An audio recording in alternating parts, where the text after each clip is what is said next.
Hello everyone, I welcome to all of in this class. आज मैं यहाँ पे पार्ट 2 को डिस्कस करूँगा, economics the story of village Palampur. Class 9th के फर्स्ट चैप्टर को हम डिस्कस करने वाले हैं और इसका पार्ट 1 मैं ऑलरेडी आपके साथ डिस्कस कर चुका हूँ और इसके सेकंड पार्ट को हम लेकर के चलने वाले हैं। देखिए, पार्ट 1 में हमने इसके एक बेसिक कॉन्सेप्ट को जाना था। एक बार छोटा सा हम क्विक रिव्यू यहाँ पे लेंगे और उसके जस्ट बाद हम पार्ट 2 की ओर मूव करने वाले हैं। सो चलिए, सबसे पहले पर्पज ऑफ द स्टोरी का सिर्फ मतलब यही था जिससे कि आप प्रोडक्शन के कॉन्सेप्ट को समझ पाएँ।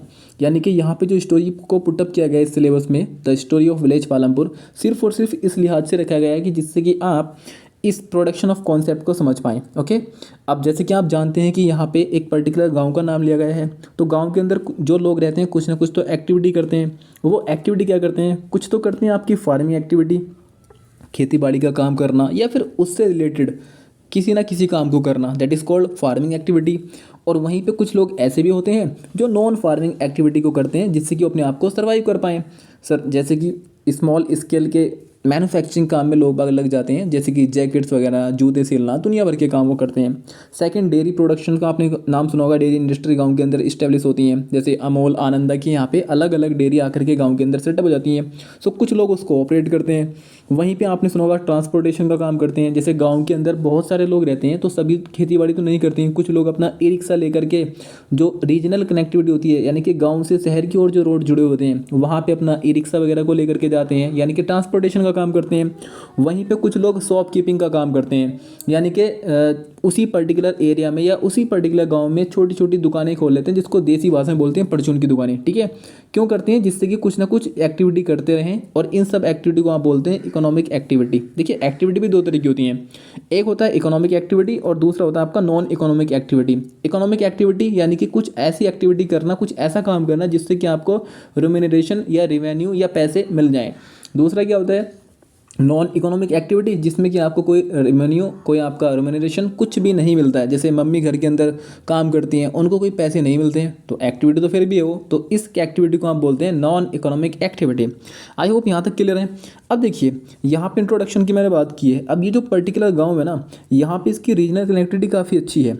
अब रीजनल कनेक्टिविटी का मतलब क्या होता है कि यहाँ पे ना जैसे गाँव है तो गाँव के आसपास की जो बारहमासी सड़कें हैं वो अच्छी से बनी हुई हैं, और इस गांव के आसपास के जो शहर हैं वहाँ से इसकी कनेक्टिविटी काफ़ी अच्छे से मेंटेन हुई है। देखिए, सबसे पहले मैं आपको बता दूं, सॉरी चाहूँगा इसके लिए, मुझे शुरू में बताना चाहिए था। देखिए, यहाँ पे ना मैंने आज कोई बुक्स वगैरह को यूज़ नहीं किया है, और साथ ही साथ मैंने कोई प्रेजेंटेशंस वगैरह कुछ नहीं बनाए क्योंकि समय की कमी होती है, और मैंने बस अपनी जल्दी हैंडी नोट्स से बनाए जैसे मैं लिख सकता हूँ। और हाँ, राइटिंग को यार प्लीज़ इग्नोर करें, बस सुनते चलें, ठीक है। अब यहाँ पे टोटल फैमिलीज़ की अगर हम बात करते हैं इस पर्टिकुलर विलेज की, देखिए पहली बात तो उसकी कनेक्टिविटी अच्छी है। दूसरी बात होती क्या है ना कि यहाँ के टोटल फैमिलीज़ और यहाँ पे डाइवर्सिफिकेशन मिल रखा है कास्ट के बेस पे, यानी कि लगभग 450 के आसपास यहाँ पे टोटल फैमिली रहती है इस गांव के अंदर, और उनके अंदर भी डिवीज़न दे रखा है। क्योंकि जैसे गाँव में अक्सर देखने को मिलता है, गाँव में क्या इंडिया में देखने को मिलता है कि सर ये लोअर कास्ट है या अपर कास्ट है, हम SC हैं, हम ST हैं, हम ओबीसी सब कुछ नहीं, सॉरी, नॉर्मल हैं, सब इंसान सेम होते हैं। बट जैसे कि इस चैप्टर में बताया, मुझे उसके अकॉर्डिंग बताना पड़ रहा है, ठीक है। तो इस गांव का डेमोग्राफिक चेंजेस कुछ ऐसा है कि कुछ हायर क्लासेस के लोग हैं, कुछ SC और ST कैटेगरी के लोग हैं। सो आई होप ये आपको क्लियर होगा। सो चलिए अभी आगे बढ़ते हैं। अब दूसरी बात इन्होंने यहाँ आपको बता दें कि कास्ट के ऊपर यहाँ पे डिवीज़न है, ठीक है। अब उनके जो लिविंग स्टैंडर्ड होता है उसके ऊपर इन्होंने डिवीज़न कर रखा है। कुछ लोगों के घर पक्के होते हैं और कुछ के कच्चे हैं। यहाँ तक कि कुछ लोगों के घर में इलेक्ट्रिक कनेक्शन है और कुछ लोगों के घर में नहीं है, ठीक है। आगे अगर हम बात करते हैं तो यहाँ पे फार्मर भी अलग अलग कैटेगरी के आपको मिल जाएंगे देखने के लिए। कुछ ऐसे हैं जिनके पास बहुत बहुत बड़ी ज़मीन है, लैंडलॉर्ड टाइप के हैं। कुछ ऐसे हैं जिनके पास बस ठीक ठाक सी है, अपने आप को सर्वाइव करने लायक हैं। और कुछ ऐसे जिनके पास बहुत ही कम है। और एक चौथी कैटेगरी वो भी आती है जिसको आप मजदूर बोलते हैं, जिनके पास कुछ नहीं है, बस ये इन लोगों के खेत में काम करते रहते हैं। क्लियर है यहाँ तक? साथ ही साथ इस गांव के अंदर एक प्राइमरी स्कूल भी है। बोले तो प्राइमरी स्कूल जो आपको मिलता है, जिसके अंदर मिड डे मील वगैरह मिल जाते हैं, है ना। और साथ ही साथ एक यहाँ पे PHC, that is called primary health care, वो भी यहाँ पे काफ़ी अच्छे से इस्टेब्लिश है। हाँ, ये बात तो लगे कोई डॉक्टर यहाँ पे नहीं आते होंगे, जो कि इंडिया में ऑलमोस्ट हर गाँव में होता है। अब देखिए यहाँ पे सबसे पहले, अब ये गांव का जो बेसिक स्ट्रक्चर था ये हमने क्लियर कर लिया। अब आगे बढ़ते हैं, जिसको आप बोलते हैं ऑर्गेनाइजेशंस ऑफ प्रोडक्शन, यानी कि प्रोडक्शन के ऑर्गेनाइजेशंस क्या क्या हैं, ठीक है। अब देखिए, अगर आपको कहीं पे कोई प्रोडक्शन करना है, तो इकोनॉमिक एक्टिविटी करनी है, ऐसी करनी है कि वहाँ से ना बड़े लेवल पे लोगों को रेवेन्यू जनरेट होना शुरू हो जाए, प्रोडक्शन करना शुरू करना है आपको।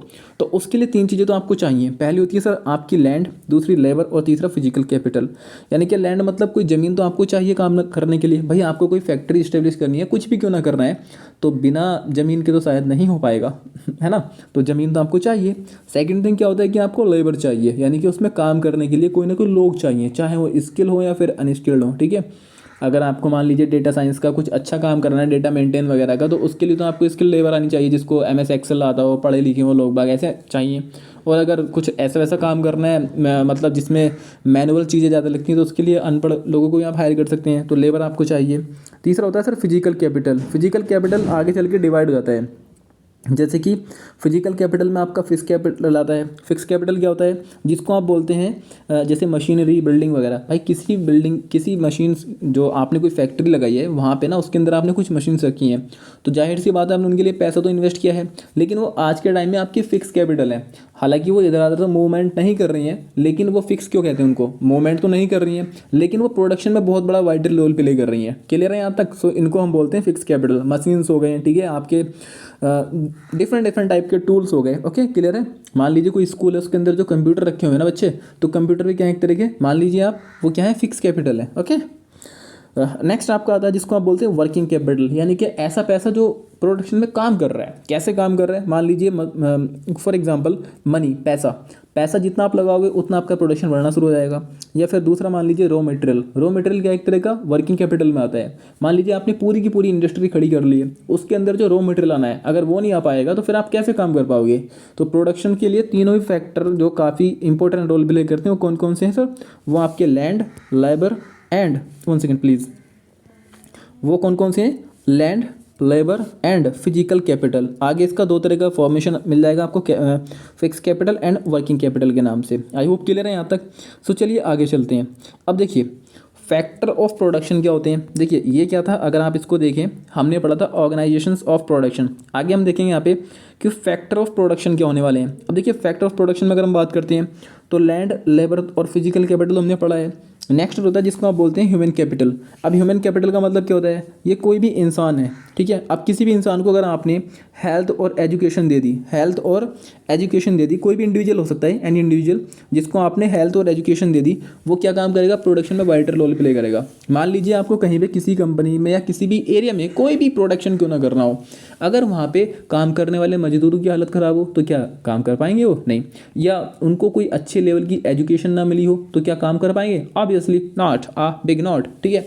तो सिंपल सी बात ये दोस्तों कि अगर आपको किसी भी फैक्टर में मतलब या किसी भी एरिया में आपका प्रोडक्शन करना है, तो ये बात तो बिल्कुल सही है, जग जाहिर है कि land, labour and physical capital चाहिए, लेकिन इसके साथ साथ एक काफ़ी इंपॉर्टेंट फैक्टर भी होता है जिसको आप बोलते हैं किस नाम से, ह्यूमन कैपिटल। ह्यूमन कैपिटल तो होना जरूरी है, ठीक है।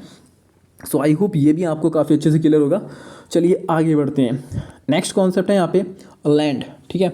अब लैंड तो अपने आप में फिक्स है, ये बात तो सभी को पता है, क्योंकि पॉपुलेशन इंडिया की बढ़ती जा रही है डे बाय डे, और ये बढ़ रही है और आई थिंक बढ़ेगी, ठीक है, ऐसी उम्मीद तो कर सकते हैं। सो होता क्या है कि लैंड हमारे यहाँ पे फिक्स है। अब इस पर्टिकुलर विलेज की हम बात करने वाले हैं, पूरे इंडिया की नहीं करेंगे। 75% जो यहाँ के फार्मर है ना, वो अपना जो जीवन है वो सिर्फ और सिर्फ किसके ऊपर डिपेंड करते हैं, फार्मिंग, एग्रीकल्चर एक्टिविटी पे। यानी कि 75% समझ रहे हैं आप, एक major chunk of the population क्या करता है इस गाँव की, खेती बाड़ी में करता है, ठीक है। अब लैंड तो फिक्स है, लेकिन प्रॉब्लम क्या रखी है, अब ये भाई साहब कोई अकेले थे, इन्होंने पॉलिसी फॉलो की, हम दो हमारे दो। आगे चले तो इन्होंने कहा नहीं, हम 20 हमारे 40, कुछ इस तरह की पॉलिसी इन्होंने करनी शुरू कर दी। तो एक से दो, 2 से 4, जब इतनी बड़ी पॉपुलेशन हो गई तो कहीं ना कहीं ये जो ज़मीन है ना 75%, इसके ऊपर कहीं ना कहीं क्राइसिस आना शुरू हो गया। और यही वजह है कि आजकल बहुत ज़्यादा प्रॉब्लम जो हो रही है आजकल हम देखते हैं। सो इसी वजह से, क्योंकि लैंड अपने आप में फिक्स है, अब उस पर्टिकुलर लैंड पर हमें रहना भी है, जाहिर सी बात है, अबाउट प्लेस भी हमें चाहिए रहने के लिए, साथ ही साथ हमें प्रोडक्शन भी करना है, और हम उम्मीद ये भी कर रहे हैं कि हम यहाँ पे एग्रीकल्चरल एक्टिविटी भी कर पाएँ, जिससे कि हम अपने आप को सर्वाइव कर पाएँ। भाई खाना तो खाना जरूरी है। सो प्रॉब्लम आज के टाइम में यही देखने को हमें मिल जाती है, ठीक है। अब लैंड अपने आप में फिक्स है, सो यही यहाँ पे लिखा हुआ है कि आज के टाइम में क्या ना एक तरह का कॉन्स्टेंट फेस हम कर रहे हैं, ठीक है। अब इसके साथ साथ एक चीज़ और समझें आप, अब अगर आप किसी पर्टिकुलर एरिया में हैं तो ज़मीन को नापने के अलग अलग मेज़र होते हैं। जैसे कुछ साइंटिस्ट लैंग्वेज में, साइंटिफिक लैंग्वेज में आप इसको यूज़ करते हैं हेक्टेयर के नाम से, कुछ लोग इसको बोलते हैं बीघा के नाम से, कुछ लोग गज गट्ठा के नाम से बोलते हैं। सो वेरी करता है कि आप किस एरिया में रहते हैं, ठीक है। सो जैसी आपकी लैंग्वेज, जिस पर्टिकुलर एरिया में आप रहते हो वहाँ के लैंग्वेज कल्चर के अकॉर्डिंग लोग बाग इसको अलग अलग नाम दे देते हैं। ओके, आई होप क्लियर होगा यहाँ तक आपको। नेक्स्ट लेकर के हम चलते हैं। अब देखिए यहाँ पे कोई सेकंड पॉइंट है इसका, इज देयर एनी वे, है ना, कि one can grow more farm from the same land. क्या कोई ऐसा तरीका है कि एक ही ज़मीन से अलग अलग खेती बाड़ी करके अलग अलग प्रोडक्शन किया जाए? हो सकता है ऐसे? हाँ बिल्कुल, देखते हैं। देखिए पहले टाइम में क्या था कि लोगों को ना एक ही ज़मीन पे एक ही टाइम में एक ही खेती करते थे। उसके पीछे बहुत सारे रीजन थे। पहली बात तो इलेक्ट्रिसिटी की प्रॉपर सप्लाई ना हो पाना, यानी कि जो भारतीय किसान थे वो बेचारे मजदूर थे, मजदूर नहीं मजबूर थे, ठीक है। किस चीज़ को लेकर के कि यार अगर मानसून आएगा, बारिश अच्छे से पड़ेगी तभी एक फसल ग्रो कर पाएंगे, क्योंकि इलेक्ट्रिसिटी का उस टाइम पे इतने बड़े लेवल पे रोल प्ले नहीं हुआ करता था। बट आज के टाइम में तो इलेक्ट्रिसिटी आई, और जैसे जैसे इलेक्ट्रिसिटी आई तो गांव के अंदर ट्यूबवेल्स वगैरह आने शुरू हो गए। सो अब फार्मर ने क्या काम किया, फार्मर हो गए हमारे होशियार, उन्होंने मल्टीपल क्रॉप को स्टार्ट करना शुरू कर दिया। मल्टीपल क्रॉप सिस्टम का मतलब क्या होता है, एक साल के अंदर एक से ज़्यादा फसलों को प्रोड्यूस करते हैं। जैसे अभी रबी की फसल, रबी का सीज़न, जैसे रबी मतलब अभी नवंबर दिसंबर चलने, मतलब नवंबर चल रहा है, 21 नवंबर है। तो दोस्तों अभी यहाँ पे क्या चल रहा है, आपका रबी सीजन चल रहा है। रबी मतलब रबी को चाहने वाली, यानी कि सूरज को चाहने वाली फसलें बो सकते हैं आप, जैसे मस्टर्ड, सरसों, गेहूँ, ठीक है, चना, ये सब फसल आप बोएंगे। इसके गेहूं के जस्ट कटने के बाद फिर आप इसके पहले, जैसे गेहूं से पहले आपने चावल की खेती की है, आप गेहूं कर रहे हैं, इसके बाद आप डिफरेंट डिफरेंट की खेती कर सकते हैं, है ना। सो अब पॉसिबल हो पाया है। रीज़न क्या है, हमारे पास इलेक्ट्रिसिटी है, हमारे पास अलग अलग फर्टिलाइजर्स हैं, हमारे पास अलग अलग टेक्निक्स हैं एंड मशीनरी हैं। लेकिन पहले ऐसा नहीं हुआ करता था। सो क्वेश्चन ये कि क्या ऐसा हो सकता है कि एक ही ज़मीन पे एक से ज़्यादा फसलें की जाएँ? करनी भी क्यों है, क्योंकि पॉपुलेशन बढ़ रही है, डिमांड बढ़ रही है। अब जब डिमांड बढ़ रही है तो हमें अपनी सप्लाई बढ़ानी पड़ेगी। इकोनॉमिक में एक कॉन्सेप्ट होता है डिमांड एंड सप्लाई का, जैसे जैसे डिमांड बढ़ती है वैसे वैसे आपको सप्लाई भी बढ़ानी पड़ती है। तो दोस्तों आई होप ये पॉइंट भी आपको काफ़ी अच्छे से क्लियर होगा। क्लियर है? सो क्लियर ही होगा, ऐसा मान सकता हूँ मैं। नेक्स्ट आगे हम चलते हैं।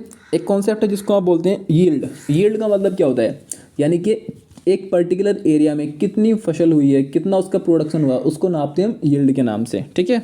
अब देखिए 1960 का टाइम था, देश के अंदर आई ग्रीन रिवॉल्यूशन। अब ग्रीन रिवॉल्यूशन क्यों आई वो तो इसमें समझने का कोई लॉजिक नहीं बनता है। इनकेस अगर आप चाहते हैं तो बता दूंगा उसको अलग से कॉन्सेप्ट क्या था वो, ऐसी क्या वजह इंडिया के अंदर पड़ी कि हमें ग्रीन रिवॉल्यूशन लाना पड़ा।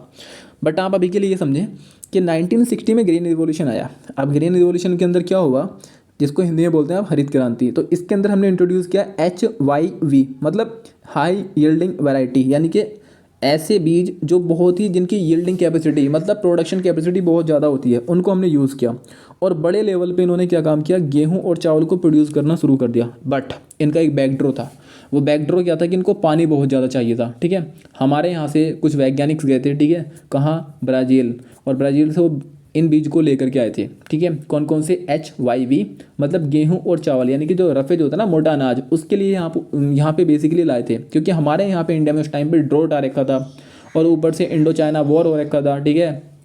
यानी कि चारों तरफ से हमारे पास प्रॉब्लम थी, और हमारी जो बड़ी आबादी थी ये फाइनेंशियल मतलब एक तरह की फूड स्कैरसिटी से जूझ रही थी। सो इसी को दूर करने के लिए, एलिमिनेट करने के लिए ये तरीका खोजा गया था, जिसको जाना था हमने किस नाम से, ग्रीन रिवॉल्यूशन के नाम से। बट इसका प्रॉब्लम कब हमें देखने को मिला, क्योंकि लोगों को ना चाहिए था उस टाइम पे खाना, तो हमने इसको यूज़ कर लिया।